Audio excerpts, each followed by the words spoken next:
wanted to get some of, just to kind of close out, want to get your expectations for next season. And for this, I don't mean, hey, you have to tell me exact number of wins or anything like that.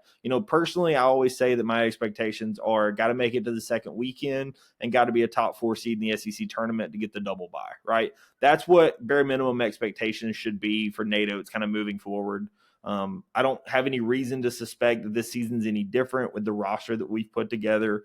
I think that obviously if you can go beyond that, you'd be very happy with it. But with a single elimination tournament, I would be more happy with somebody being stricter on the regular season expectations than on the tournament expectations, because the single elimination tournament is just super wacky and you never know what's going to happen.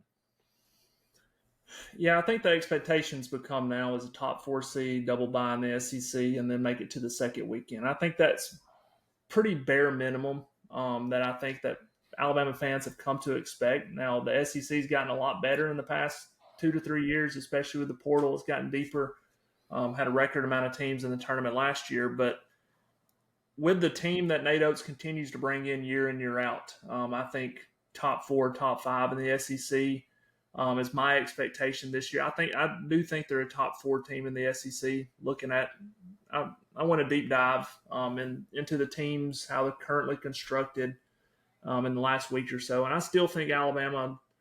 I mean, Collins aside, they're still a top 4 team. And when it comes to the tournament, like you said, it's Russian roulette when you get there, and like, what's the matchups like? Who's hot right now? All that, a lot of factors go into it. But I do expect them to win their first matchup because I do think they'll be a top 4 seed nationally, and then get to the second weekend because I don't think any team they're going to face in the first weekend is going to be better than them. That's why I always expect them the past 4 to 5 years to make it. And the only year that they didn't was the year that Javon Quinterly got hurt early in the game against Notre Dame. So, would they have made it then? Who knows? But every other year, that's been the case. And that's becoming the norm. That's becoming the expectations. And I really think that's going to be my expectation this upcoming year, just because they're so young this year. And I think that's going to be a case for a lot of teams in the country, around the country now, because all that super senior, that class is gone. So you're going to have teams with a lot of holes outside of the top 3 or 4 teams like Purdue or Houston, teams like that are just deep. So it's going to be a lot more wide open this year than it was last year. And I think Alabama's going to be right there in the top 15, top 20 in the country, and top 4 in the SEC, go to the second weekend. Those are all kind of my expectations. You make it to the second weekend, whatever happens for me at that point. If they go to the Sweet 16 and they lose to a top 5 seed or whatever, so be it. But I think top 4 SEC, make it to at least the second weekend is going to be kind of my expectations going into the year. Yeah, and I think that something that I've talked about a lot is I think that Nate Oates' teams are incredibly difficult to prepare for in a single day. Mm-hmm. And that's why I think that it's so, for me, that if he gets past the first game, why it feels like the second game in some cases is a little easier.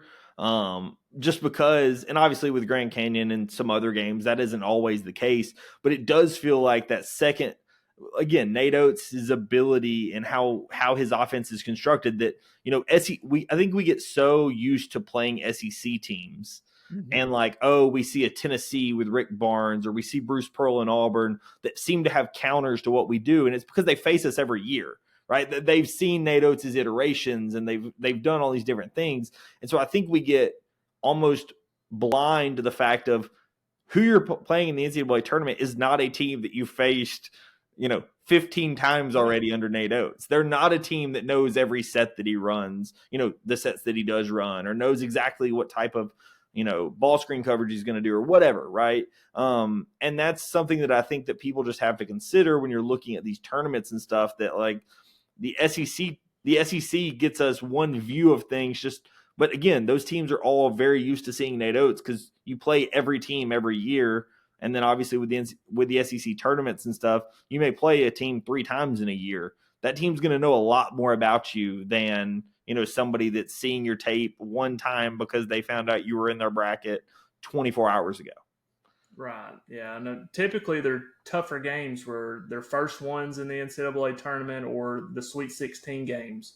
Outside of, BYU, that wasn't bad at all. But, typically the Grand Canyons, those type of games, that the ones that, they have something like a niche about them that always gives Alabama trouble. And if I still feel like the Alabama team that lost to San Diego State, if they got by them, I feel like they would have won it all, or at least went to the Final Four. But that's why it's such a crapshoot when it gets to the NCAA tournament, because all it takes is one bad matchup for something like that to happen. And Nate Oates his system's really hard to prepare for, especially on a quick turnaround. You get a week to prepare; it's still a lot that you have to kind of prepare for.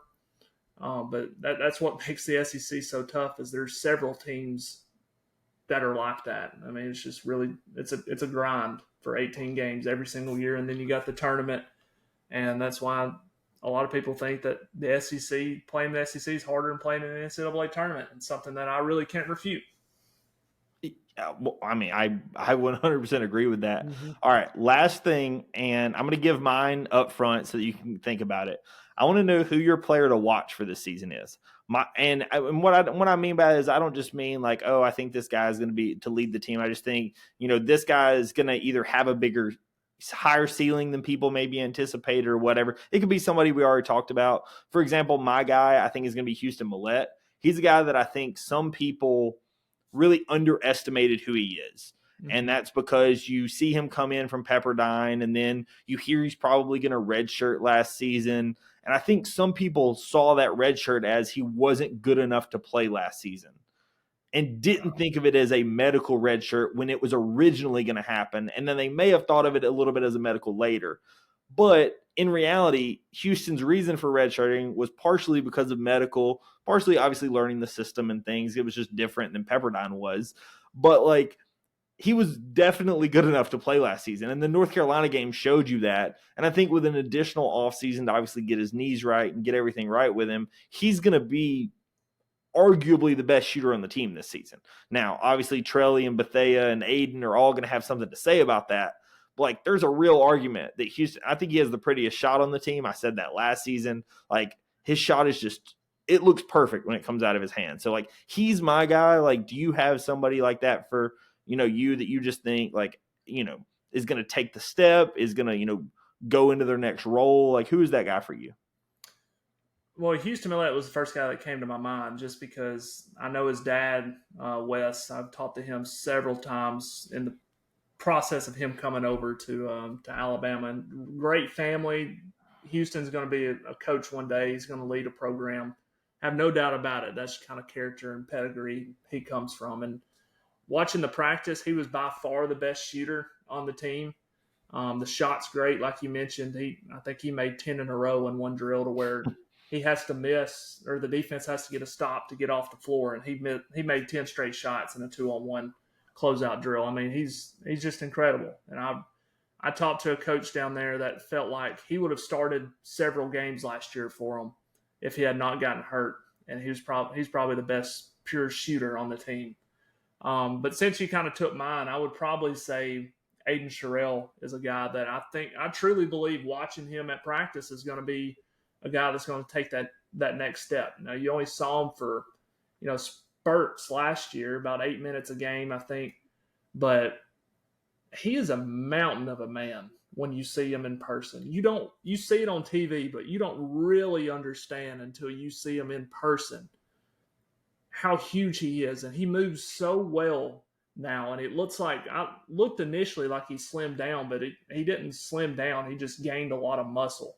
And I think that's really going to help him. He's going to be in shape, which I feel like he wasn't in shape last year, which is kind of why he got injured.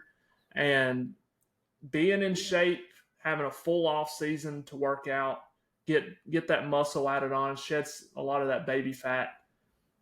If he's 33 to 34-ish% from three and still getting, his per 40 minutes, I think he was 10 or 11 rebounds. But if he just gets 7 to 8 rebounds a game, shooting that percentage, he's gonna go in the draft next year just because of how versatile and huge he is. And if he does all of that, Alabama's gonna be pretty dang good too. So I mean, he's a guy that I really see that's going to take that sophomore jump.